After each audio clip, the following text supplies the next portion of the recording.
Dear video professional, the elements of this videotape represent the work of creative professionals like yourself. Unauthorized duplication of this tape not only is a federal crime, but also contributes to the destruction of an industry that you helped create. Please do your part by not duplicating this videotape. Thank you.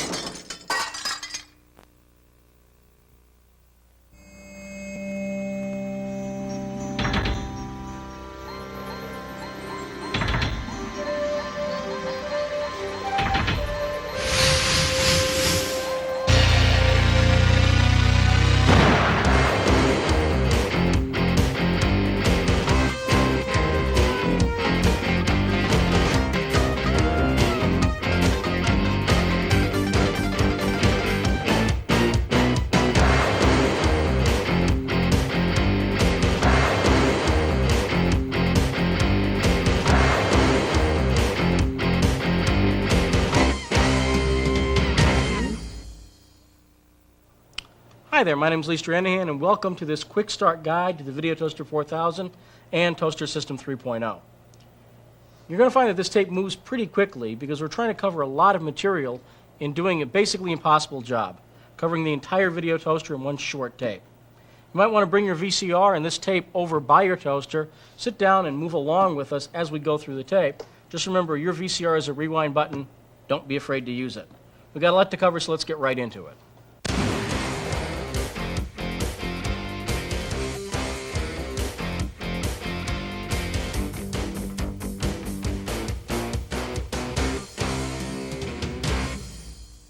Alright, let's start by talking about Command Central for the video toaster, and that's the toaster's switcher. The switcher is where you select your video input sources, load frame stores, and select the toaster's effects. And let's start by looking at how we select video sources. This assumes that your toaster is already set up, and you've got all your wires plugged in, your camcorders or time-based corrected VCRs put in. Let's take a look at how this works. Okay, we have our two main video control sources here, the row of buttons called Main and the row of buttons called Preview. Now, the main buttons select what's on your main monitor, preview buttons select what's on your preview monitor. And our setup here is pretty straightforward. We've got a black burst, just a black input on input 1. This is providing a stable sync source for our entire system. On input 2, we've got one deck. On input 3, we've got another deck. And what we'll do here is we're going to set up a split screen. This is not the way it's going to appear on your screen. We're going to set up a split screen to show you at the same time how our interface looks and how it affects the main monitor. So what you're seeing right now is here's our main monitor. You'll see as I switch between the sources, our main monitor changes. And our preview buttons work just the same way. You select whatever video input you want on those preview buses. Now, next to these main 1, 2, 3, and 4, our 4 normal video inputs, you'll see DV1, DV2, and DV3. DV1 and DV2 are used to load graphics. And let's load a graphic right now to show you how that works, and then we'll start to work with that. Okay, you select your graphics from the section conveniently labeled Graphics right over here, and selecting them is pretty straightforward. By clicking the left mouse button right here, it brings up a list of all of the different frames or animations that we have to choose from. Now, there's a convention that animations are labeled .anim or anim at the end. That's so you can tell the difference. Otherwise, there's no symbol that tells you the difference there. So what we're going to do is not select an animation right now. We'll do that a little bit later. Let's just pick one of the frames. I'll load Viper here. And you can see Viper is selected in the window. Now all we have to do is click the load button, and it loads up. And you'll notice the preview buttons here have changed from whatever video input was selected before to DV1 now. And if we looked at our preview monitor, the Viper frame store is now on the preview monitor. So this is just the way we have to load frames. Now, if this frame is selected in the main bus, so I'll just choose it right up here, and I was to load another frame, this is going to load into DV2. And the reason for that is pretty straightforward. It's because since it's showing on the main bus, since DV1 in this case, is showing on the main bus. If the toaster were to load the frame into DV1, it would disturb your program output. And the toaster sort of is a prime directive. It tries to do whatever it can to avoid disturbing what your program output is, because usually the program output is what's being recorded or sent live over the air. Therefore, if you've got something in DV1 in program, when you load a frame, it's going to load to DV2. If you have something in DV2 in program, it's going to load to DV1. It works pretty straightforward that way. So let's just load this frame up. And now let's talk about DV3. DV3 is selected. That's a background color generator, and it's selected from going into our setup screen. So let's go into setup and change what's on DV3. First, let me show you on DV3. Right now on our system, we have red selected, and we can change that in the setup screen. So let's click on the setup button here. That brings us over to setup, and the area we're concerned with right now is right here. It's labeled DV3 background. Whatever we choose here, any of these colors, black, white, red, and so on, will change and be selected for DV3. So if you want to do a fade to black, for instance, you just choose black here. Now let's exit back to switcher. You click on the switcher button up here. And now DV3 is black. Let's select one of our videotape sources on preview here. And now let's just pick one of the simplest and most effective effects. We can do a quick cut in. So let's just do a take. And a take will switch what's on program and preview. So here's our main source, black, preview source is 2. If we hit the take button, you'll watch, they just switch. And that's just doing a simple take. If we picked another video source here in preview, when we do the take, it'll switch between those two sources. Another very popular effect is the dissolve effect. And the dissolve effect is found on every one of the toaster's effects banks. These buttons right here control your effects banks. As we move through them, you'll see these are all the different effects you have to choose from. But you'll notice that this lower right-hand corner effect stays the same. And that's your dissolve.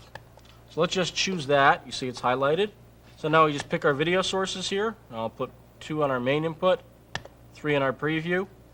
And now we're going to click the auto button. And what the auto button will do is we'll automatically run this transition, whichever effect we have selected, in this case the dissolve, smooth fade, at whatever speed is chosen here. And we have 3 speeds, small, medium, and fast. So let's just click on auto. And you'll notice that it's running the effect. If we look at our program monitor, it's running the dissolve. And if you look at the T-bar here on our interface, watch when I hit the auto, the T-bar automatically moves down. And also at the end of the effect, your main and your preview sources switch. We can change the speed just by clicking any of these buttons. So let's run it a little slower there. Now let's run a little faster. Now sometimes you may want to change the speed of the transition. In other words, rather than just using the small, medium, and fast buttons, you may want to make the effect speed, for instance, 22 frames. You may need to be that frame accurate.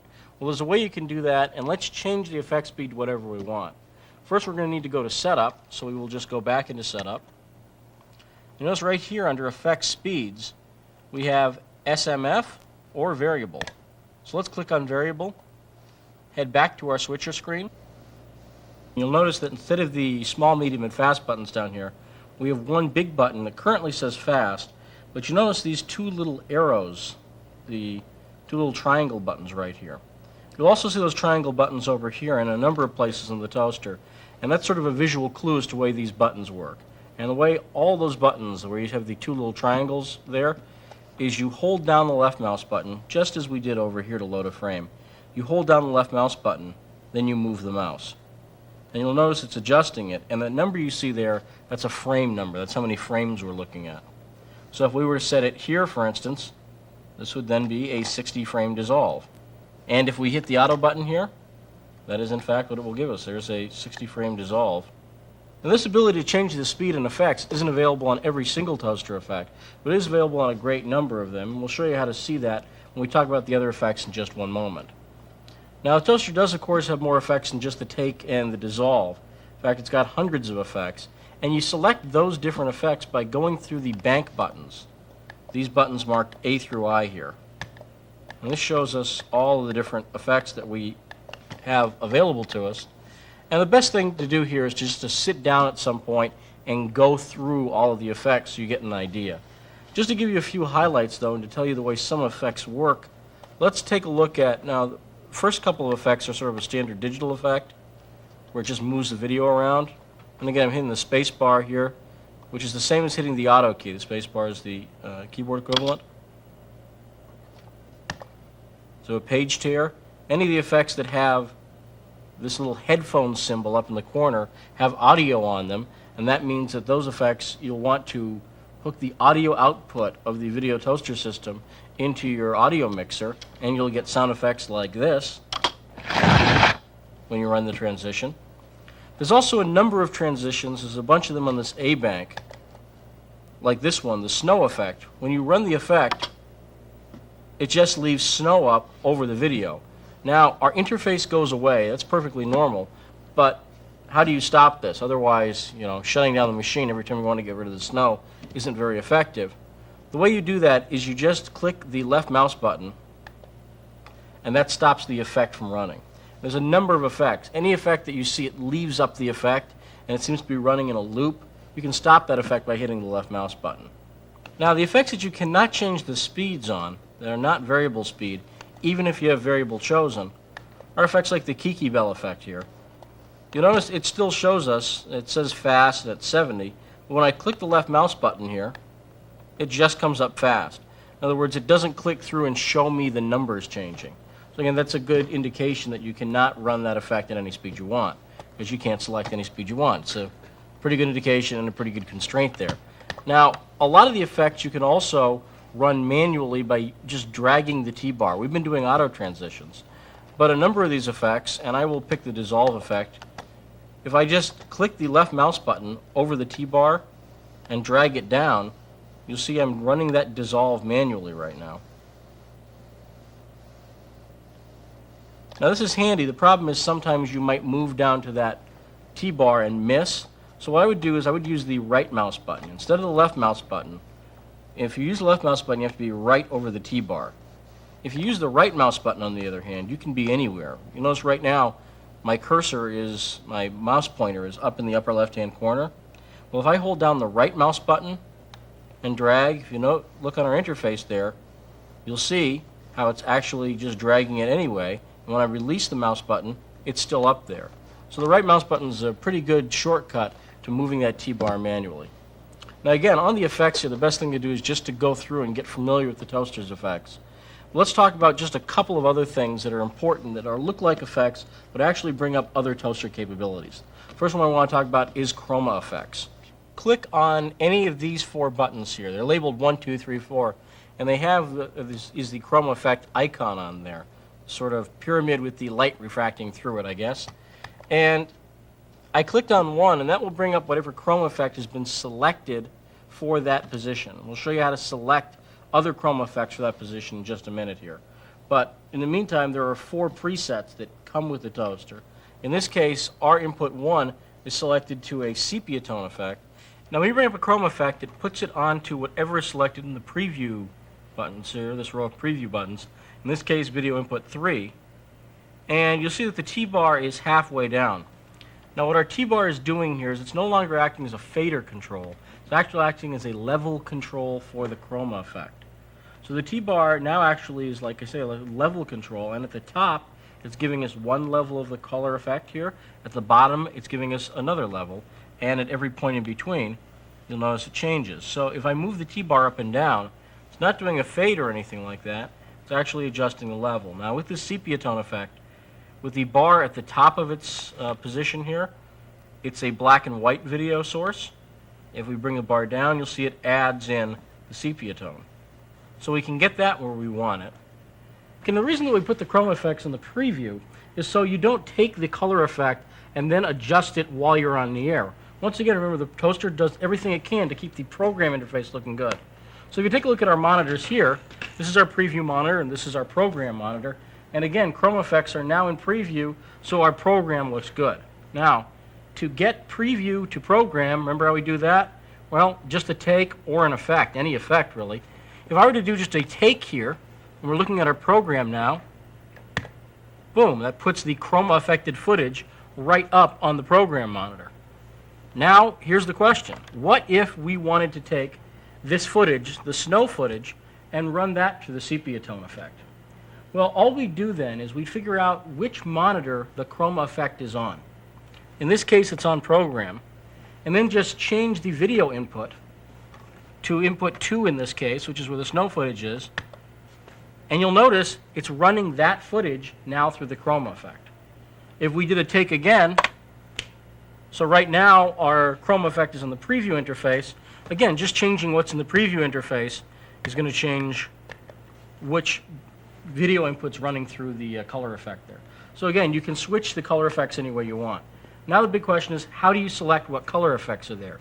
We said before that these are presets that have been set, and the way we set and change those presets is by using the chroma effects panel from the setup window. So let's go back to our interface here, and just head back into setup. And again, it's got the convenient chroma effects label on it, so you can tell what it's at. Just click on that, and here we are in the chroma effects interface. All right, now this is where you could program your own chroma effects if you want, or you can use any of the over 50 color effects that come with the chroma effects program. And the way you pick through those effects and preview them is pretty straightforward. Right down here in the lower right-hand corner, you have a mini version of the switcher interface, and this selects what's on our main output. And again, as I switch through here, this shows me what's up on program, 1, 2, 3, or 4. So this is just to pick the video source that we're going to use to preview the color effect. Then we go through the color effects with this button right here. And again, you can see those upside down triangle buttons. And remember, that's hold down the left mouse button, move the mouse, and it brings you through the different color effects. You can also use the plus and minus keys to move through the different effects. If you see one you want to try, for instance, let's try the Solarize at number 21. What you do is you'd click here on the clapboard, and you'll see the screen flash a little bit. What the program's doing now is it's rendering this color effect up so you can preview it on your program monitor. As soon as it's done, you're going to see the effect actually up there. This is the way it looks on the main output. Dogs on Mars, apparently. And what we can do here, we can adjust that color effect the same way we did before by using the T-bar as a level control. So just right mouse button anywhere on screen, and we can adjust the amount of this color effect, in this case the Solarize. Now you can go through all the chroma effects, and you might want to try them again, just as you did with the effects, to get an idea of what's available to you in the toaster. When you have an effect that you want to use, let's say this Solarize effect, I can assign it to any of those 4 positions, so I can call it up in an instant from the main switcher. So let's find out how we do that. What we're going to do now is assign this chroma effect to one of the 4 buttons. It's very, very straightforward. Now these 4 buttons here, numbered 1, 2, 3, and 4, are similar to the buttons that we had in our switcher interface. The number underneath each button, for instance, there's a number 7 underneath button 1, means that effect number 7 is currently chosen for position number 1. If we just type in the number 07, we could move it with the mouse, but I'll just type in 07 on the numeric keypad, and then hit the Enter key. You'll see that 07 is sepia tone, and of course that's what we saw before. The sepia tone effect was assigned to position 1. Now if we want to reassign an effect to one of these 4 positions, which would erase the old effect that was assigned there, here's all you do. We pick the effect we want. We had number 21 chosen, Solarize. We want that in position 2, let's say. Click on the 2 button. Now it says 21.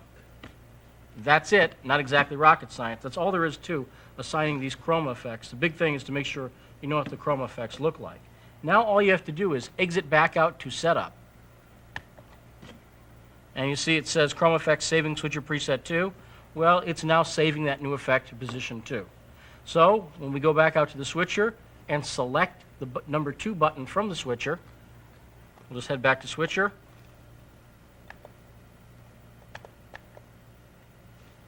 Click on number 2. Now this will bring the Solarize effect up on the preview bus because, again, remember we assigned the Solarize effect to position number 2, and there it is on the preview bus. One other thing you might try doing with these chroma effects to bring them on is try using some of the toaster's wipes, some of the more interesting wipes to bring the effects on. We'll just take a look how that would look. Again, you'll notice on our interface here we have the same video source selected on main and preview, but if you look at main That's not being affected by the chroma effects. If you look at preview, that is being affected. Now we'll pick a wipe to do between these two. Now what I'm going to do is I'm going to do the pouring beverage effect. And what will happen here is when we run the effect, we'll actually sort of pour the color on. And again, you might want to try experimenting with this, try combining a few of the effects with chroma effects. Not all of them will work, but some of them you can get some very interesting results. Now let's talk about grabbing frames, because you can use the toaster as a frame grabber and still store unit as well. Let's talk about the way we do that. To grab frames, what you need to do is go to the setup screen. We've been there a couple times already. Let's go back. We'll just head into setup. Use this section here of the toaster's setup screen to deal with your graphics frames. This determines what disk device they're on, and your device might be set to RAM when you first start. You'll probably want to assign that to either VT1 or HD1, whatever your hard drive is called. If you have any questions on that, you might want to talk to your toaster dealer. This shows what frame you have currently selected, and just the way we did before, you can load frames. So I can select a frame, click on load, and it will load that frame up. In this case, though, because we're in the setup screen, it loads it straight to program. It doesn't load it up to preview. And that's because since we're in the setup mode, it assumes that what you're doing isn't going out to air. So just remember, any frames you load up from setup will be taken right to the program interface. Now, save, rename, and delete are also very, very useful. Save we'll talk about when we grab a frame. Rename lets you change the name of any frame. You just select the frame, click on rename, give it a new name, Viper Car, and we'll select rename. Rename, yep, sure we want to do it. That's done. Or you can also delete it, and I don't want to delete it in this case. Again, the toaster kindly asks you if you want to delete things, so make sure you really want to. Now, saving a frame is useful after we've grabbed a frame, so let's go through the process of actually grabbing a frame. Now, as we click through these buttons, you'll see that it changes what's being shown on our program input. So let's grab a frame here from this footage, and when we see a frame we like, all we do is we click the freeze button, and that will automatically grab the frame. Now, if you look at the program output, you're going to see that the main output is jittering a little bit, that we've got motion in the frame. That's because the toaster grabs a full frame of video, and in video, there's motion in one frame of video. Now, we can remove the motion by using the buttons immediately below the freeze, the stabilize buttons, one field or two fields. And the choice you generally want to make here is you generally want to use a one field stabilize, because it does a better job of removing the motion. So we just click on one field, and then the interface is going to go away and start flashing like this. And it takes a few seconds, but you're going to see that when it's done, and we'll take a look at our main output here, it's going to remove all the motion from that frame. And there we have all the motion removed from the frame. Now if we want to save this frame, again, not exactly rocket science here, all we do is we hit the save button, and then just give it a name. Now we can go through here and pick an empty space. I can see that there's nothing at 115. Just give it a name. I'll give it a name like snow. Click on save. And then you have a choice here, one field or four field. Now the one field or four field option lets you actually remove the motion as you save the frame. So you don't have to stabilize it before you save it. You can actually stabilize it while you're saving it. If there's no motion in the frame, and we've already removed motion from this frame, always select four fields. This way you're going to keep the quality. On the other hand, if you just want to grab a frame and save it in one step, grab it, hit save, and then if it's still moving, click on one field. But right now we'll just leave it at four fields. So let's hit save. And when it's done, we can just head back to Switcher and bring this frame up just the way we did any other frame. Snow, for instance. And load it straight up. Finally, let's talk about the toaster's built-in luminance keyer. For this, we're going to use the superimpose series of buttons, and these buttons are in the lower right-hand corner of the screen here, right down here. This is the superimpose, and you'll notice that it's got the same buttons that we have on main and preview, the 1, 2, 3, 4, and then DV 1, 2, and 3. And what the luminance keyer lets you do is it lets you take a graphic or video source and actually overlay it on top of whatever is showing on your main preview output. So for instance, we can select video here. We'll select video on input 3. And what we're going to do is we have a graphic already loaded up. And this graphic was created so it's mostly black. And if you take a look at the graphic, This is currently in our preview bus here. And we created this in the Toaster Paint program. And again, you see almost all of the graphic is black except for the part with a picture on it. Now what you do with the luminance keyer is you get rid of either the light parts of the picture or the dark parts of the picture. In this case, we're going to want to get rid of the dark parts of the picture, which will get rid of the black, leaving just the picture of the people in the boat, superimposed or overlaid on top of our video. Here's the way we do that. The graphic is in DV1. So we select DV1 in the superimposed bus. And you'll see how that affects program here. Right now, let me turn it off, just switch between the two so you can see it. If I switch it on and off, as soon as I select DV1 in the superimposed bus, you can no longer see the background video. We have two things that we have to set to make the luminance keyer work. The first thing is we have to decide whether we want to get rid of the light parts of the picture or the dark parts. In this case, we want to get rid of the black, so we'll get rid of the dark parts of the picture. To do that, we will select black here. So that's chosen, and this will get rid of the darks. If you want to get rid of the lights, you'd pick white. And then we will just use this button here, and again, you have the double triangles. As we hold it down and move the mouse up and down, you'll see how the numbers change. Now, if the numbers are too high, as they are here, you cannot see any of the picture that's being superimposed. If they're too low, you can't see any of the background video. So what you need to do is you need to find a position that's right. And in this case, it's right around 42. And that gives us a pretty nice clean key. And so now we have that video, that still picture, superimposed, overlaid on top of our main video source here. That covers the basics of the Video Toaster's switcher. Switcher will be pretty much like home to you. If you do video a lot, you're going to be spending almost all your time in the switcher screen. So you want to get used to it and know the options that are available to you. As I said before, the best way to do that is to make sure you know what the effects are, what the color effects you have to choose from are, that sort of thing. Now we've really only scratched the surface of the switcher here. There's a lot more you can do, combining effects, using positionable effects, and again, you'll want to check your manual for more reference on that.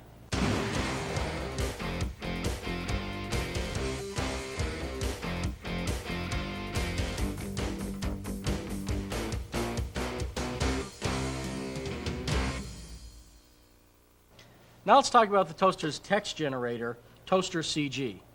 The Toaster's character generator lets you generate text, including scrolling and crawling graphics, superimposed graphics, or even complete graphics pages.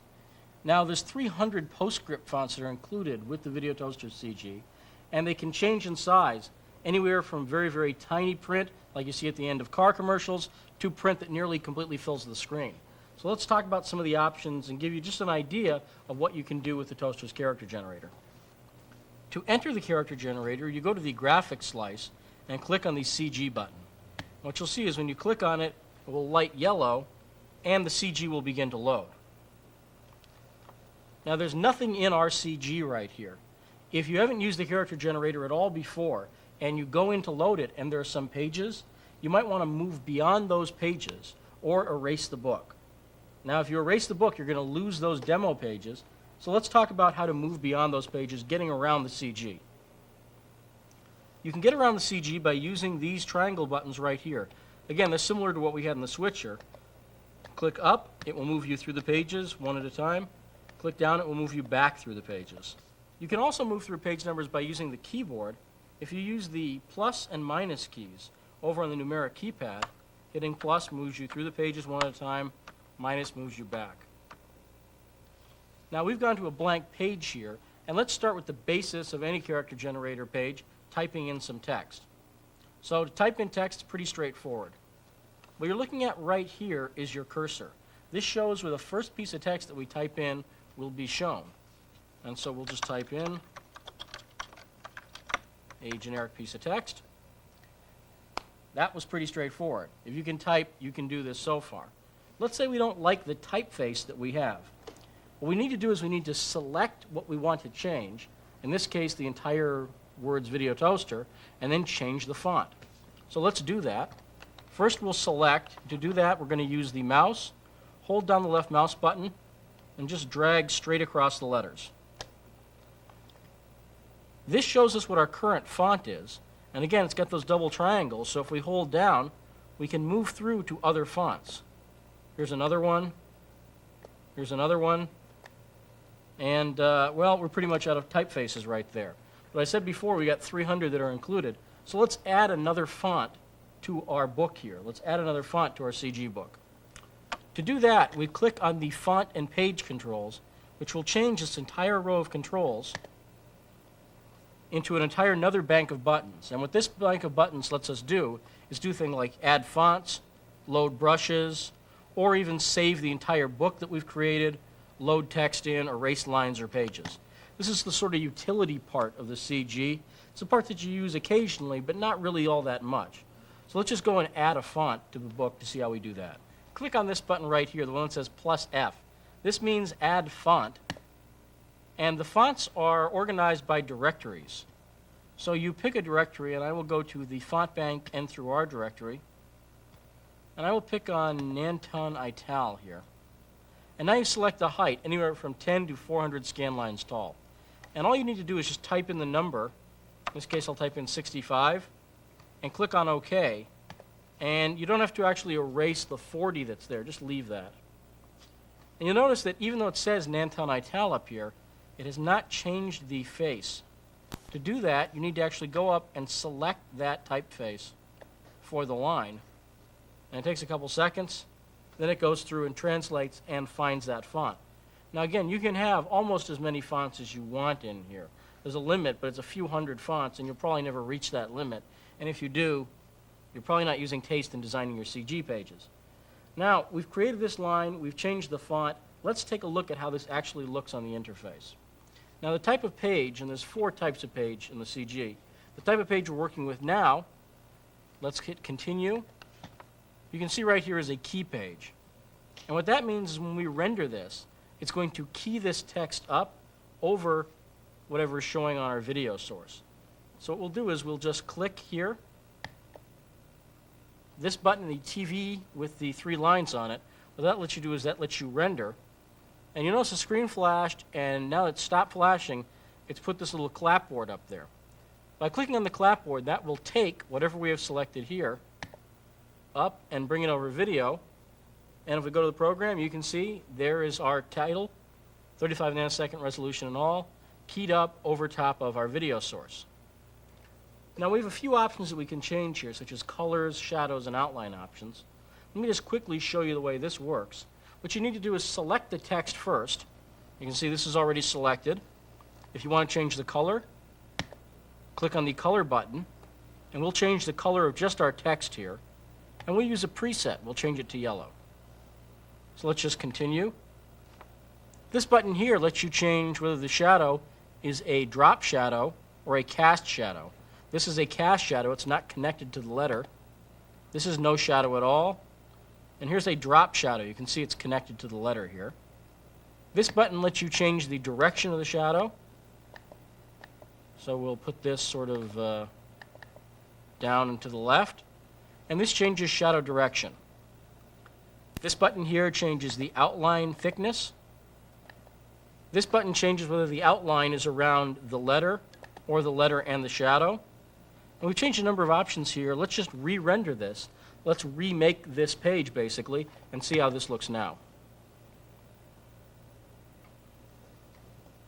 So again, when the clapboard comes up, we click on it. And again, a slightly different look for our text there. Now you can change these options for every single character. You can actually make your CG pages look like ransom notes if you want, and have a different font, color, shadow, and shadow option on every single letter in the word if you want. But again, that's not exactly tasteful. We're just going to leave what we have here and show you just the 3 other page options that you have. The key page is one that we've seen. Let's go to the next option. To do that, we click on the key page button, and now we can choose the key, color, scroll, or crawl page. The color page, by the way, this requester is just telling us that some information may be lost. That's okay. The color page, when you render this, instead of rendering it up over video, it renders it up over a color background. And you can choose that color background from the color window. It can be either one color, 2 colors, or a picture that you load up, a frame store that you load up, for instance. So here's the way the color background looks. Same text. The next type of page is the scroll page. Now with the scroll page, this scrolls your text like you would for a title roll at the end of a production, for instance. You see the buttons change a little bit. You don't have some of the same options.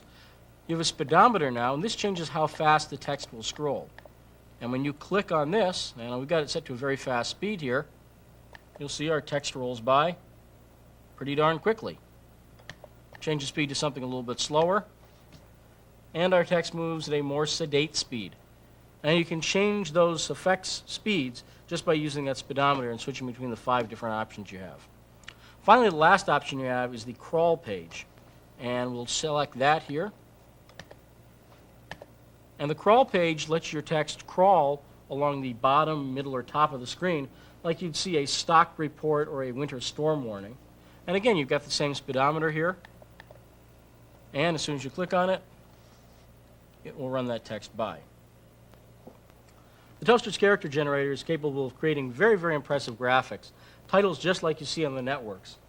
And there's a few options that we didn't cover here, such as loading brushes and working with graphics separators. But you want to make sure that you have these basics down. If you know how to type in text, change some of the basic options, and render out the text in these 4 basic modes, that's a very, very important skill to have. One last thing I want to show you here on the CG before we move on. I want to show you how to load the pages that you've created up from the switcher. So to do that, let's exit the program. And we'll just click on switcher to exit back out. See, this is page 0, by the way. And when we go to here, our graphics section, where we've been loading up our frame stores before, you'll notice frame 000 is Video Toaster. Well, that's the CG page number. In other words, 000 is page 00. And to load it up, all you do is you hit the load button. Now, when you load this up, what you're going to see is one of the buses here is going to light up and superimpose. So when I hit load, watch what happens right down here. All right, and you can see the little clapboard there. All I need to do is click on this clapboard or hit the space bar. We'll accomplish the same thing. I'll just click on the clapboard here. And if we watch our program monitor, as soon as I click on it, it brings the graphic straight across. So again, that's the way you'd bring up any CG page. If you want to create another page, simply go to another page number, create the page, then you can load these up straight from the switcher. This is really very, very useful because it gives you the ability to have everything all right where you need it. You create your pages in the character generator. It's almost like going to your graphics department, and then the graphics pages you create are able to be brought up right from the toaster. This kind of integration makes the toaster very, very powerful, very, very easy to use. All right, one other thing that's important to know about the character generator is how to actually shut it down. Before we do that, let me just talk about saving your book, because if you've created a bunch of CG pages, of course, you'll want to save them. To do that, you just go back to the font window and click on Save Book, and then we'll automatically save the book to whatever project you're currently in right now. And it will erase any other project. So if you've gone in and erased your book, gotten rid of all the titles that were there, create some new ones, then click Save, those other ones are permanently gone. You won't be able to get them back. Now, let's continue out of here and show you how to shut down and close the CG. Let's hit Switcher to go back. And to close down the character generator, you're going to hold the Shift key down and click on the button that's lit. And what you'll see will happen is it will turn off completely. That means it's no longer loaded in memory, and it's going to save your memory. This is very, very useful if you start to run low on memory. Make sure you don't have any of these graphics programs loaded that you're not using. So, for instance, close the CG down. And one thing this will do is, once you close the CG down, you no longer have access to that page anymore. Page 000 is no longer there. If you want to bring it back, though, you can use Load Book, and that will load the CG and the book right back up.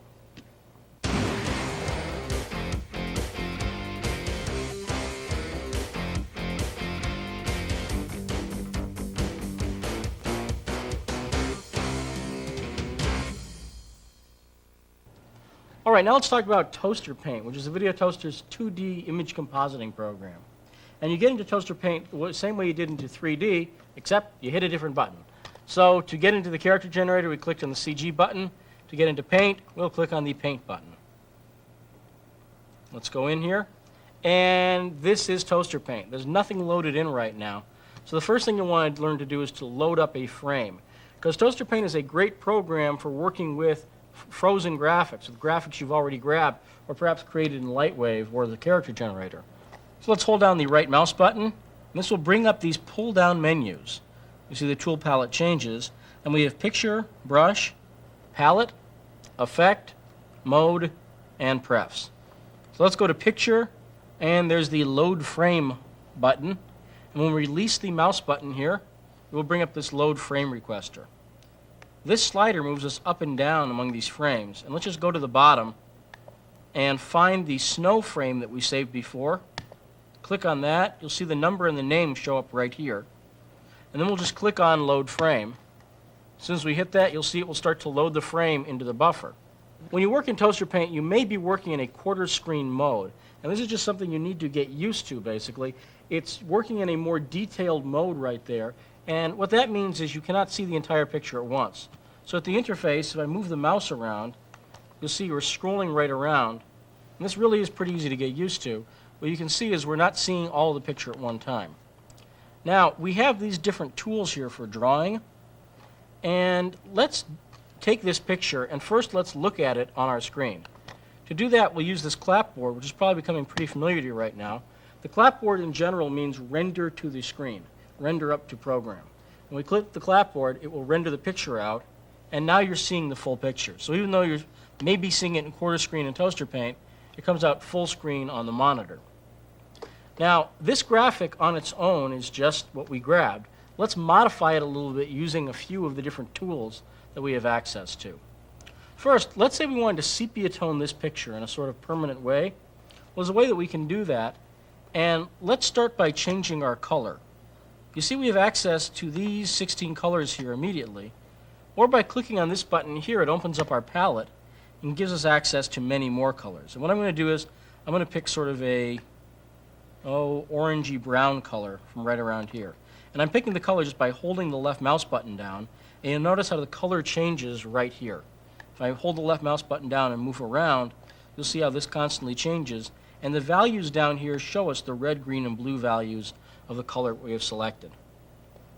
We have a number of different modes that we can work with in Toaster Paint, and these are very, very powerful. So let's select a different mode. We're going to select the Colorize mode. And to do that, we hold down the right mouse button, go to the Mode menu, and you see the asterisk is currently next to Normal mode. Let's go to Colorize. And now let's go back to our main Tools panel just by clicking on the button with the paintbrush and the triangle. This brings us back to Tools. Let's pick a rectangle. And right now, if we were to draw this rectangle, we'd just draw the outline of the rectangle. It wouldn't fill it in. To make this a filled rectangle, we'll just click on the Fill button. And now we can go to the upper left-hand corner and drag this rectangle down over the entire screen. And what you're going to see here is it's colorizing the entire picture with the hue that we selected. Now, just like in CG, if we want to see these changes, we have to re-render. So as soon as it's done drawing, you might notice that your tool panel will vanish. If your tool panel ever vanishes, you can bring it back by hitting the right mouse button. That just brings that back. And let's render this up to the screen by hitting the clapboard again. And again, what you'll see is that colorizes the entire screen with the color that we chose.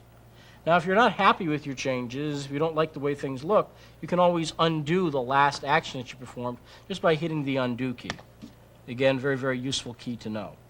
So if we wanted to pick a different color, for instance, instead of using this color brown, if we wanted to give the whole thing a slight blue tint, we could just pick another color, such as blue, then click the redo key, and you'll notice that's going to start to tint the entire picture blue.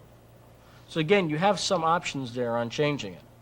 Now, one thing you might decide by looking at this is that even though the color is right, is that what we're seeing on the screen is just too much of the color. So let's re-render this. And you'll see it's blue, but it's way too blue as far as I'm concerned. It's a little bit overwhelming. Well, let's just undo that again. And let's go to the third important control panel here. That's the transparency control panel. And this button showing a transparent circle is how we get there. These sliders here control transparency. And in this case, they're going to change how much of the color, in this case that blue colorize, or how much of any effect that we have will be shown when you go into paint. So if we bring this down about halfway by grabbing the slider and dragging it down halfway, and then redo that, what you're going to see is it's colorizing it, but it's not colorizing it as an extreme away. And if we were to undo it and bring the slider even lower, and in fact that's what we'll do here, I'll just undo that, bring the slider almost all the way to the bottom, and redo that.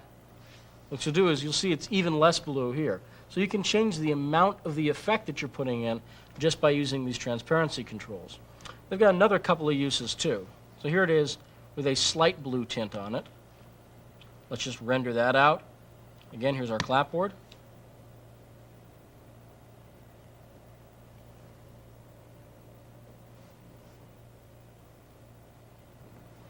You can also use other modes such as darken.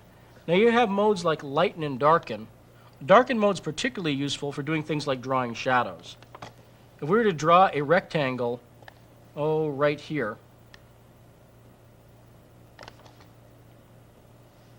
that's not much of the effect, and the reason is it's because our transparency controls are still very, very low. So we'll just raise them, we'll undo that, we'll raise these a little bit, redo it, and now you'll see it's adding this darkened shadow right here. Now so far it actually doesn't look like a shadow because you don't see what it's a shadow of. What we're going to do is we're going to draw a box on top of this. Let's just render this out. There's our shadow. Let's pick a color here. I'm going to pick purple. Go to normal mode. And just sort of draw another box over top of this, but I'm not going to quite reach the edge here.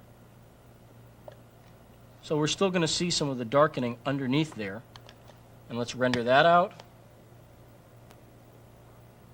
You see it's actually acting as a drop shadow for that purple box that we've drawn. You can create this kind of graphic element, including drop shadows and emboss effects, pretty easily in Toaster Paint. Again, key here is, you've heard me say it before, experiment with the darn thing. You got to get in and use Toaster Paint just like all the other sections of the toaster if you want to become proficient with them. Finally, the last thing we want to show you in this section on Toaster Paint, this little Toaster Paint sampler, is just the way to save the frame, because that's an important skill to know too.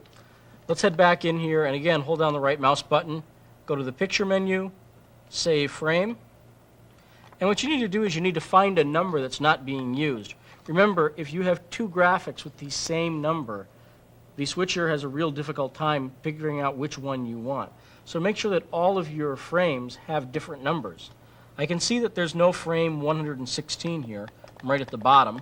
So I'm just going to type in 116 on the numeric keypad, 116. You notice that's shown right here. And then I'll name this Snow with Box, something clever like that, and click on Save Frame. And you'll see it just takes a few seconds for it to save the frame here. Once the frame is saved, I'm going to just show you now how to get out of Toaster Paint so you can go on to other things. The way you get out of Toaster Paint, hold down the right mouse button and see the switcher button. This will bring you back to the switcher. And you close Paint just the same way you close any of these slices, using that shift click to hold it down.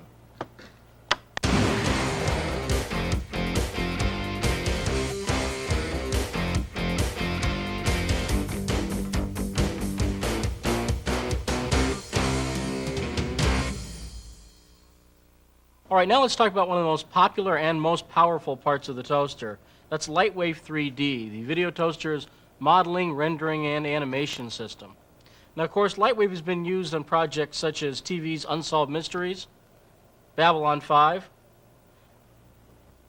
Steven Spielberg's Sequest, and music videos like Todd Rundgren's Theology.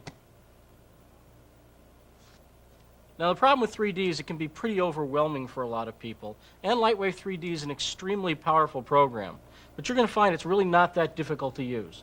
What we want to do here is give you the basics of 3D, setting up your shot, putting objects where you want them, moving around the camera and lights. We'll also show you how to keyframe, how to keep objects into place, and we'll even do a little bit of animating. And you'll see that these basics, these basic building blocks, are what allow you to create more and more complex scenes. Let's get into it right away, and the first thing we need to do in 3D is to create an object. Luckily, the toaster lets you take the PostScript fonts, the same one that we used in the character generator, and convert those into 3D text objects. So let's start by entering Lightwave. To do that, we just click on the 3D button. And here we are in the main Lightwave screen. You'll notice up here in the upper right-hand corner, there's a modeler button. And you'll notice it is not turned on yet. We'll just click on that. And let's start by entering the modeler and create a 3D text object. Okay, the modeler has a number of tools, and it lets you create very complex objects, anything from flying logos to flying spaceships. Now what we're going to do is we're going to type in some text using the text tool, and you're going to see that it's flat. And what we're looking at here in the modeler is we're looking at 3 different views. Let's take a look at those now. You notice they're labeled top, face, and left. And these 3 views give us a representation of a 3-dimensional object on a flat screen. It's important to understand how that works. You'll see just as soon as we type in an object here that it's going to show up in the face window and will show up as flat in the top and left windows. So let's start by doing that. You notice we have these buttons along the top row here that change the menus along the left-hand side. So when we click on any of these top buttons, it changes the menus along here. First menu, we have the Objects menu. And let's click on Text. And there's a few fonts preloaded for you. You can also load up from any of the Toaster's 300 PostScript fonts. Let's just pick one here. I'll pick Harvest Italic. And then it's pretty simple. You just type in text here. You'll notice that there's a cursor in the text window. When you're done, click on OK. And there you go. There's your text. Again, you'll see right down here in the face window, we're looking at it from the front view. This is how it looks from the left, and this is how it looks from the top.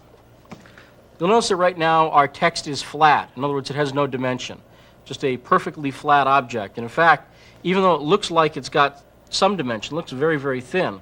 Actually, if you were to take this object and aim it right towards the camera, the 3D camera, the object would completely disappear. You wouldn't see it at all because it literally has no depth. Now the way we give objects depth is by using the extrude tool. And what extrusion does is it just takes a 2-dimensional object and brings it into 3-dimensional space. It's pretty straightforward. Okay, first let's just adjust our view. You'll notice that we can only see part of the video here. Let's just go to the display menu. And you'll notice we have tools like the pan tool and magnify. Pan lets us literally pan around. We can see more of the object this way. Magnify will zoom us in or out, brings us closer or further to the object. And we can do the same thing almost with the in and out tools here. The one that's very, very useful is Fit All. Just click on that, and you notice how it fits it neatly into the views here. Now, there's a number of keyboard shortcuts in Lightwave Modeler, and you can find those shortcuts anytime you want simply by hitting the Help key. And that brings up a list of the keyboard shortcuts. You see it's a scrollable list here. And using these keyboard shortcuts will really increase the speed that you're able to get things done. You notice that Fit All is A, just hitting the A key. So that would have exactly the same effect. So if you have an object that's off-center, just hit the A key, and it automatically fits it. Now let's give it that extrusion we were talking about. To do that, we have to go to the Multiply menu. And these are our basic tools for projecting objects into 3 dimensions. Extrude and Lathe are the 2 basic tools, but we'll just be doing an extrude here. And when we click the extrude button, you'll notice that the cursor changes into an arrow. And now what we need to do is just click on the face of the object. Because what we're doing basically is, if this is the front of the object, we're telling it we want to push it through this front here. So it's almost like you're clicking on the face that you want to push it out into. And you'll notice when you click here, it extends this line out into 3 dimensions here. This shows us how thick the object will be if we were to click on Make right now. Make would actually do it. And just to prove the point, let's click on Make. Okay, I wasn't lying. Now, one problem with this is it's way too thick. We don't want it this thick. That's why we have the key, my favorite key, Undo. Undo, if you don't ever plan on making mistakes, then don't worry about the Undo key, but you'll be making some mistakes. So the Undo key right down here in the lower right-hand corner, very, very handy. And if you hit the U button, same thing. U for undo, of course. Now let's say we want this thinner. The way we change that is we still have extrude chosen. We can still see that line. Let's just click on numeric, and you'll notice segments is 1. That means there's going to be one segment. It's going to basically take the flat object and create one more flat object behind it and connect those two. That's fine. Problem here is extent. Right now it's extending 1 meter. And you can see the units is meter, and you see that our grid is 1 meter. And sure enough, it's going 1 meter. You can see from here to here, it's 1 grid space, and our current grid size is 1 meter. So that's way too thick. Let's just go to extent, and we'll click before here, type in 0.2, and hit OK. You'll notice now at 0.2 it's much thinner, and this is really a little bit better. You generally don't want your text objects too thick. It makes them very, very hard to see. So we'll do it right here. If you don't want to use 0.2, just select something else. We're happy with this. We click Make. And we're almost done. We have an objects here in 3-dimension. Now, you'll notice that we have not used this window up here at all so far. This window has been empty, and let's just make that window useful. To do that, we'll go to the Display menu, and under Options, this is our Preview window, and you see right now our preview is none. We have 2 options, static or moving. And I will just select Moving Solid as our preview display option. And you'll see this will show us a moving, there it is, it's moving, and it's solid version. You see what we've got here is a little 3-dimensional object that we can just see in wireframe here. Now you don't need to see it in wireframe. You don't need to go up and change your display options. It's just sometimes very, very handy to make sure that your object's coming along properly. Okay, we're basically almost done with this. There is one other thing that I want to do, however. You see where these darker lines are here? You see the double lines here? And you can just make them out over here and here. Let me pan this over a little bit so you can see it better. See these double lines? Right there, that's the pivot point of an object, and the pivot point of an object is very important. Let me illustrate with an actual object. Let's say this is our object. If this is the pivot point down here, when we rotate the object, it's going to rotate this way. You can almost think of it as a handle or a hinge. Now, that means if you try to rotate the logo end over end, it's going to rotate like this. So it's going to look like there's a little handle. You're not going to see it, but it's going to rotate just like this. Generally, on something like a logo object, you want the pivot point right in the middle of the object. So when you rotate it end over end, it rotates just like this, as opposed to kind of doing this weird little dippity-doo thing. So we need to change the pivot point.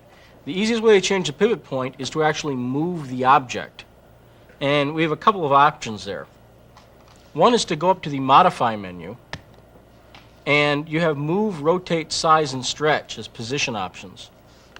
And we have nothing selected here. You see it says 0.0, means there's nothing selected right now.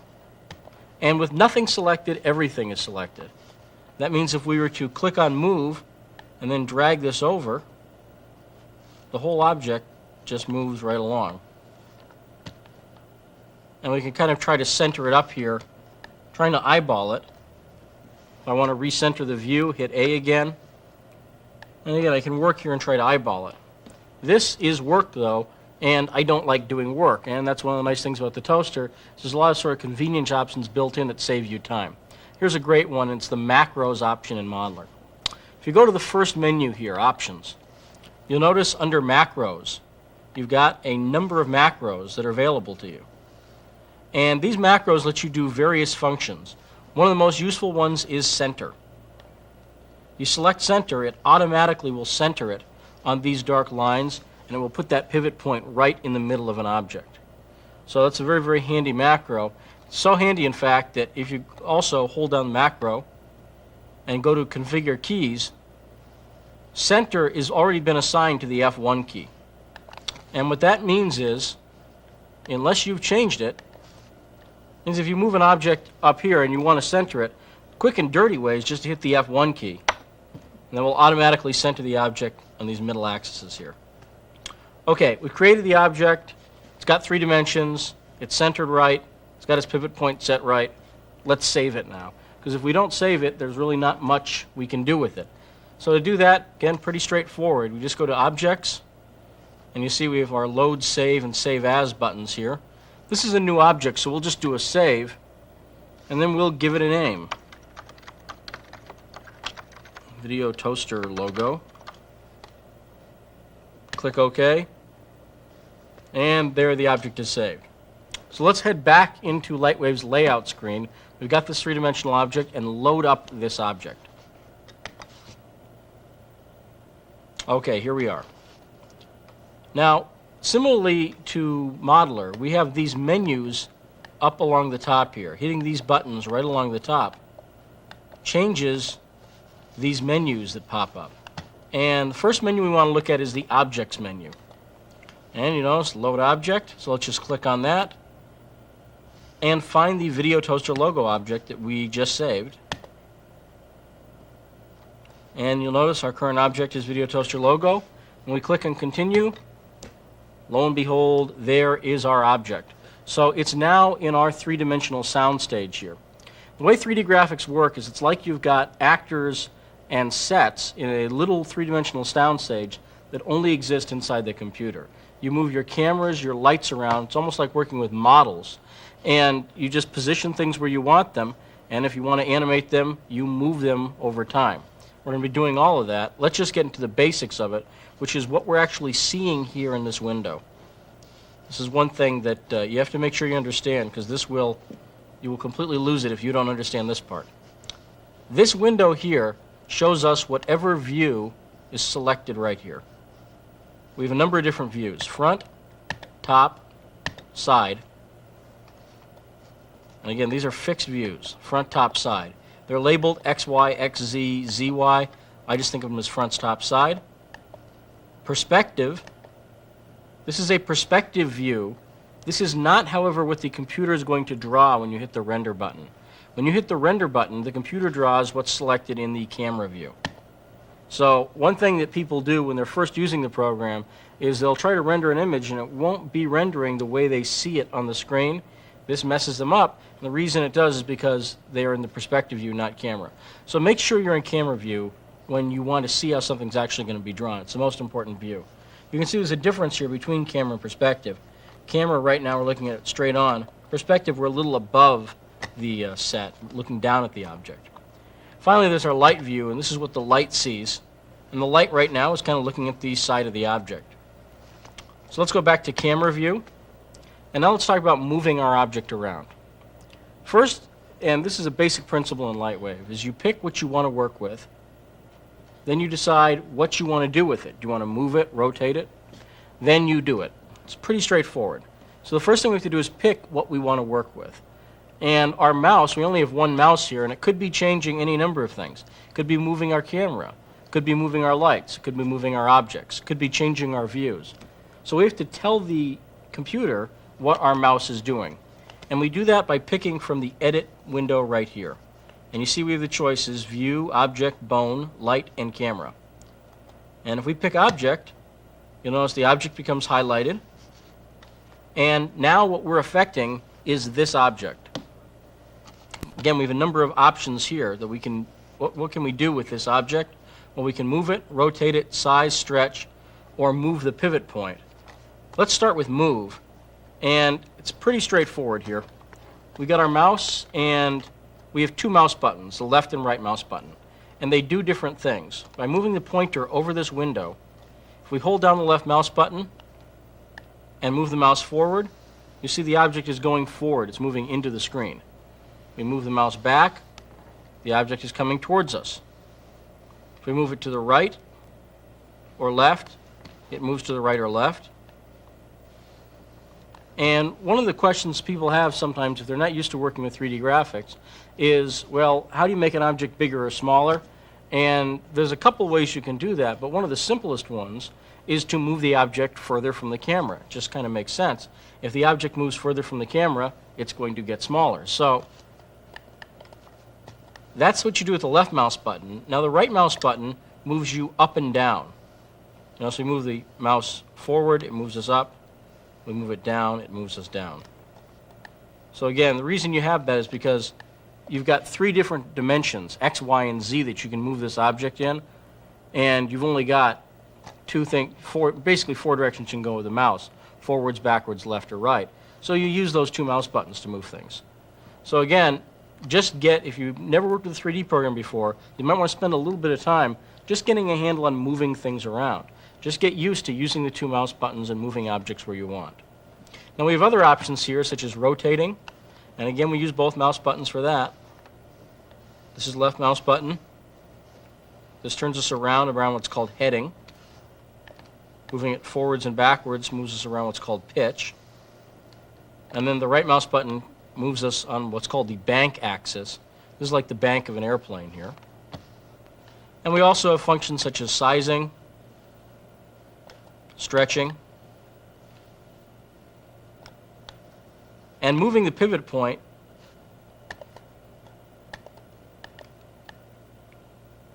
actually changes. You'll see right here, this is the pivot point of the object, and that can change the pivot point from what we've set in Modeler. Generally, if you set your pivot point in Modeler correctly, you don't need to do that. And of course, this is very useful right below here, reset, which if you've changed things completely and messed them up beyond the point of repair, you can just go to reset. If we select stretch and click on reset, it will reset the stretch. If we click on rotate, it will reset the rotate. If we click on move, it will move it back to the original position. Okay, now that we've seen how to move, rotate, size, and stretch objects, it's important that we keep them in place, because just moving or rotating or any of these functions that we do to an object does not mean that the object's going to stay where you moved it, how it's rotated, or how it's sized. So we need to know how to keep objects in place. And the way we do that in Lightwave is called creating a keyframe.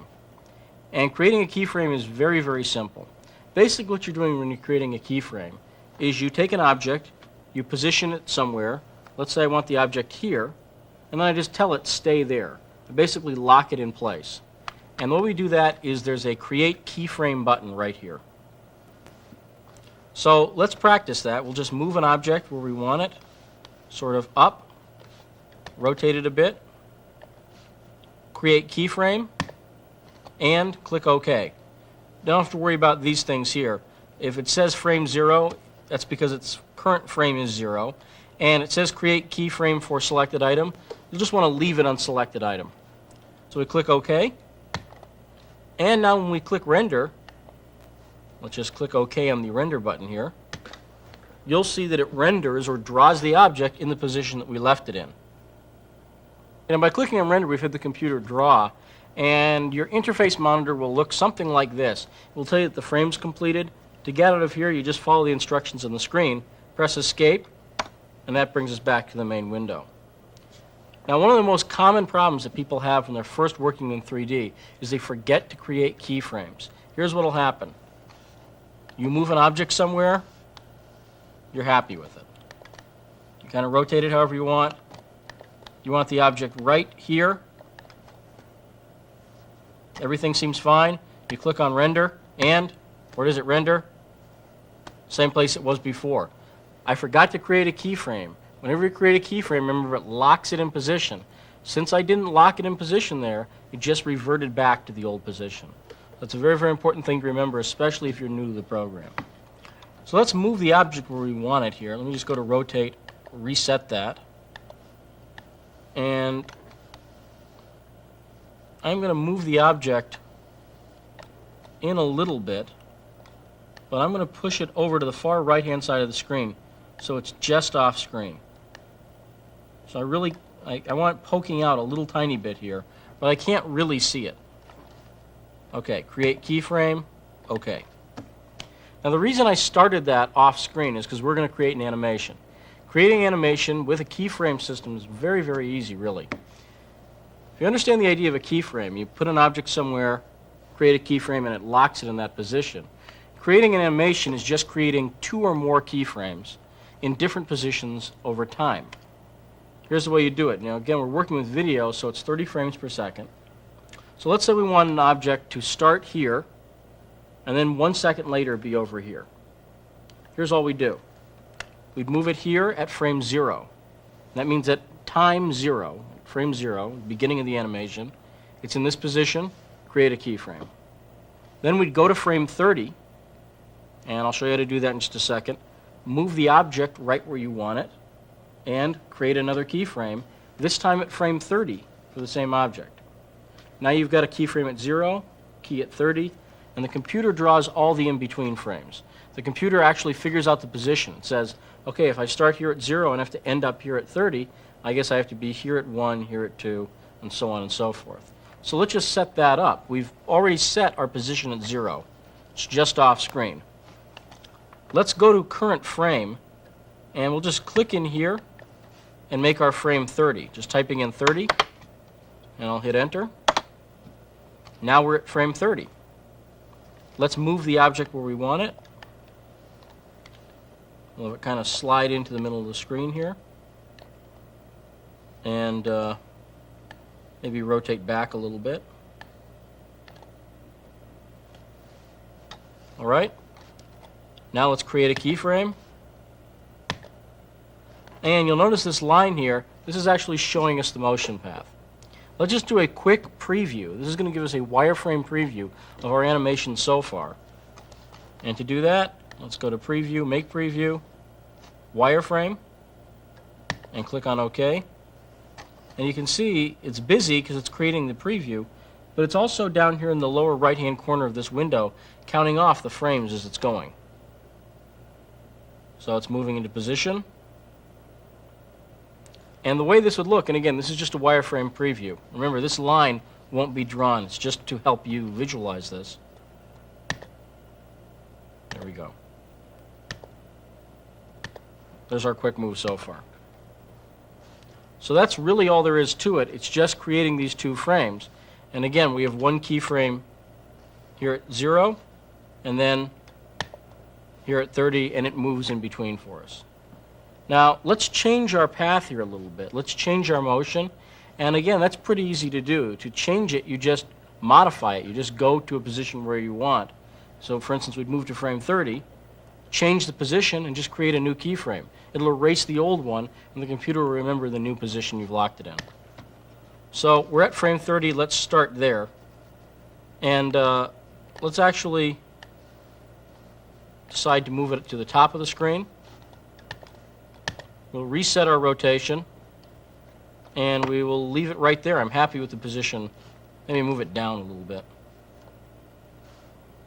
Create a key. Okay, now let's go back to frame 0. Since that's a keyframe, we can use these, the previous and next buttons. If I hit previous, you'll notice it automatically puts us back to 0. And at 0, I'm just resetting everything so I can see it. What I think I'm going to do at 0 is tilt it back just on its pitch axis. And there's a way that we can control so we just rotate on one axis. That's by turning off these buttons. It will rotate only on what's selected. So we just have pitch chosen now, and these are just on-off buttons. And now it can't rotate around heading or bank. So it's a way of really controlling how you're moving an object. I'm happy with where that is. One important thing to remember, though, is sometimes you will forget that these buttons are on. You'll be moving the mouse, the object doesn't seem to be going anywhere. Probably you've got all those buttons turned off, so be careful of that. So let's leave pitch off there. Let's go up to move. And on move, let me see. I think what we'll do is we will move it back this way a little bit.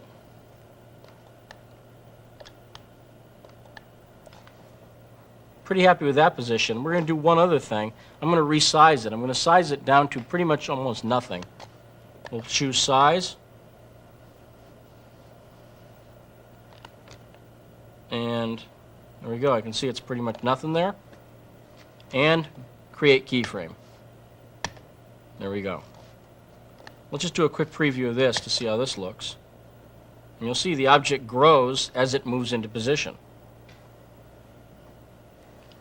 Now, by setting it this way, by creating the first keyframe and the last keyframe, it's very easy to go into the middle and add another keyframe. And the way you can think of this is we had a piece of string, and the beginning and the end of the animation of the string. If we add the keyframe in the middle, let's say up here, it starts here, ends here. If we added a keyframe up here at 15, now it's got to pass through that position as well. So let's just take a look at what we just created. There's that so far. just play it once through. And these are VCR type controls here, so play it once through. Let's just go to frame 15, make our current frame 15, and we'll kind of move this out and down a little bit. And we want to keep it there. What do we need to do? Create a keyframe. And you'll see how the path changes there. And now it's going to pass through from, it's going to start here, pass through this point, then move up here. It's a little bit more of a complex motion. And again, this is the kind of thing you really might want to experiment with. Try to create some different motion paths. One of the things is it's very, very hard to actually hurt anything. Unless smoke's coming out of the computer, there's very, very little damage you can do just from creating keyframes and trying different motion paths. So again, feel free to experiment. It's the only way really to learn this stuff. Let's go back and take a look how this animation looks. There we go. That kind of works for me. And let's just render out one frame here. If I want to see how it looks, I'm currently at frame 20. You can see I can move this control back and forth. Let's just go up to frame 20 here. And if I hit the F9 key, that'll render out whatever frame we're currently on. And there's only one kind of minor problem with this. You take a look, it's very boring. Just having the sort of white letters doesn't look very, very thrilling. What we're going to do is we're going to change the surface. And NewTek has included a number of different preset surfaces with the toaster. So let's just try loading one of those up. And to do that, we go to the Surfaces menu, Load Surface, and let's select Gold. Click on OK. And this loads a gold surface, a reflective gold surface. When the object moves, you're actually going to see the reflections travel across it. We'll just hit Continue at the bottom. And again, this is just hitting Load Surface. It changes all of these settings. Let's go up and hit F9 again. And you'll see this will give it a different look as it renders out. Now in the program monitor, you'll see that we have the nice looking gold surface there. And you'll also notice that this is being rendered so far over black. And what we're going to do is we're going to animate this, and we're going to create this as a medium resolution. That means it's going to be pretty good looking, a medium resolution overlay animation. What this means it's going to do is the animation is going to automatically overlay on top of live video. Now we could put it over its own background so the animation is freestanding. There's ways to change that, and you might want to consult the manual for that, but for our purposes, let's just create an animation that is meant to go over video. Now one thing about this medium resolution overlay is you can only have a quarter screen of movement, which is why we kind of kept the logo up in the corner and we're not having this gigantic logo sweep across the camera. Can't do that. There's not enough computing power available to mankind yet to do that right now. So let's just set this up the way it is. And we will go, and it's, again, a pretty straightforward process. We go up to the Record menu, and our anim type is a medium resolution overlay. And this is a 30 frame animation. It's 1 second. There's a couple things you can do to make this longer. And again, feel free to experiment and actually render out whatever animation you've created. And if you want to make one better looking than this, we urge you to go for it. But the important thing to remember here is that this is only 30 frames. It's going to come on pretty quickly. There's two ways we could make this longer. One is by going to the Scene menu and on Scale All Keys, just doing a scale by, for instance, 2.0, that means it's going to double the number of frames that this takes to do. If we hit 0.5, it would half the number of frames. So it basically multiplies.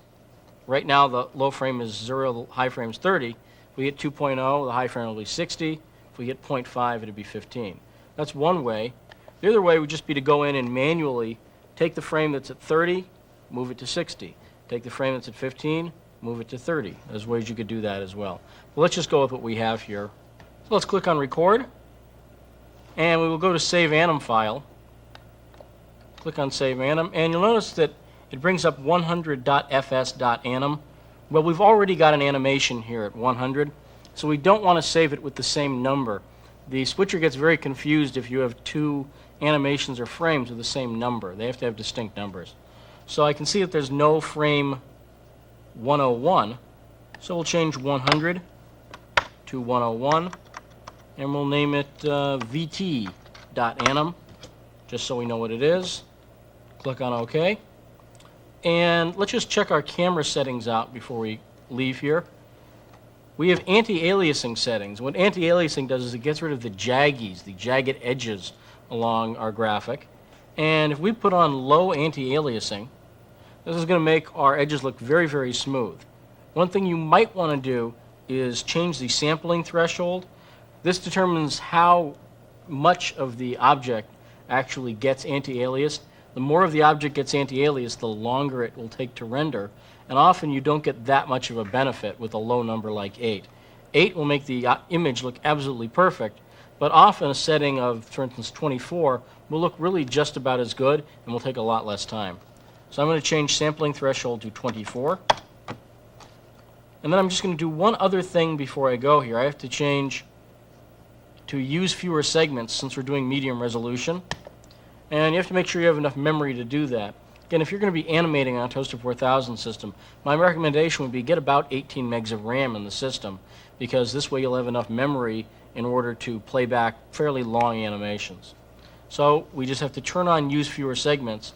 If we tried to render out the animation without turning on use fewer segments, it would come up with a requester saying, hey, use fewer segments. So we're just trying to avoid that sort of embarrassing scolding. So let's click on continue here. And one thing I typically will do before I render on animation is just do a couple more of these F9s just to make sure it's going to look good. I can see it's rendering it on the interface screen, and what you'll see here is you'll notice that it's searching for edges in the lower right hand corner. There it says that. See, the white stuff there is where the edges are, and it's actually just going through and cleaning up those edges. And even with a fairly high number like 24, it's finding a lot of edges. And it's going to go through this 5 times. There's 5 passes it does. If you change it from low to medium or high anti-aliasing, it will do more passes. And again, typically for video, you don't need anything other than low anti-aliasing. Okay, so there's the way it looks in that frame. I can see that this is going to look just fine. And again, we are almost done here. Let's click on Render. And you'll see where it says Automatic. Well, we want that. We want the frames to advance automatically. We don't have to tell the computer, okay, frame 1 is done, go on to the next one. We want the computer to do that on its own. First frame is 1. Last frame is 30. That's good. It's a 30-frame animation. And anti-aliasing is on low. Anim save, you can see, is turned on. Everything looks fine here. Let's just click OK. And now's the time where we go get a beverage. We're not going to actually show you that, but basically the whole entire idea behind 3D graphics is that you set up the scene, you render slowly, and then it plays it back quickly. Now with an animation like this, it's not going to take on an 040 based machine with an 040 accelerator like this Amiga 4000 has. It's really not going to take that long for the animation to render. This will actually probably be done in 10 minutes, but rather than have you watch me drink a drink for 10 minutes, we'll just cut right to the chase, Julia Child style. So let's take a look at the way this animation looks when it's actually fully rendered out and show you how to load that up. Let's exit back to the switcher.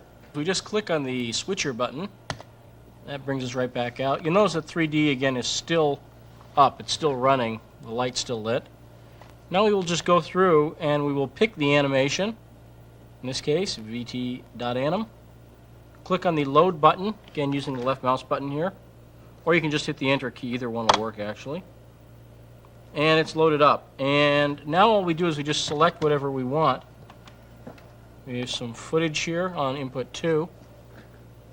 And then to run the animation, we just hit the space bar. And there's our little 1-second animation. Of course, you can see the 1-second animation goes by pretty quickly, in fact, in about 1 second. But what you might want to do is use the loop option. If you notice effects like the wedding bell effect, you could pretty easily do something like that in Lightwave. Really, what it is just a loop of the 2 wedding bells that plays over and over. And you could set up something like that very, very easily. Just remember when you go to record to click on the loop anim option. One other thing you could do if you wanted to pause the animation is to grab the T-bar manually. And again, remember we can use the right mouse button from anywhere on the screen or the left mouse button. I'm going to hold down the right mouse button. Then when we run the animation, you'll notice that I can make it stop in place. It's just a matter of manual dexterity here. We actually have to drag the logo right to where we want it and then hold it there, and then just use the space bar to complete the transition. All right, we're out of time for this tape. Again, we went through things really quickly because we wanted to keep this tape very project-oriented and actually get you up and running, doing some things, and kind of seeing how the machine operates.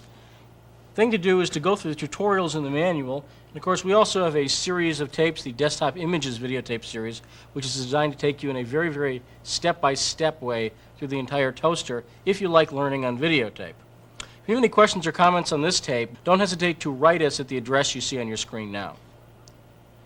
There's a lot that you can do with the toaster, and we've only really barely scratched the surface here. Until next time, I'm Lee Stranahan. Keep working. We'll see you next time. Bye-bye.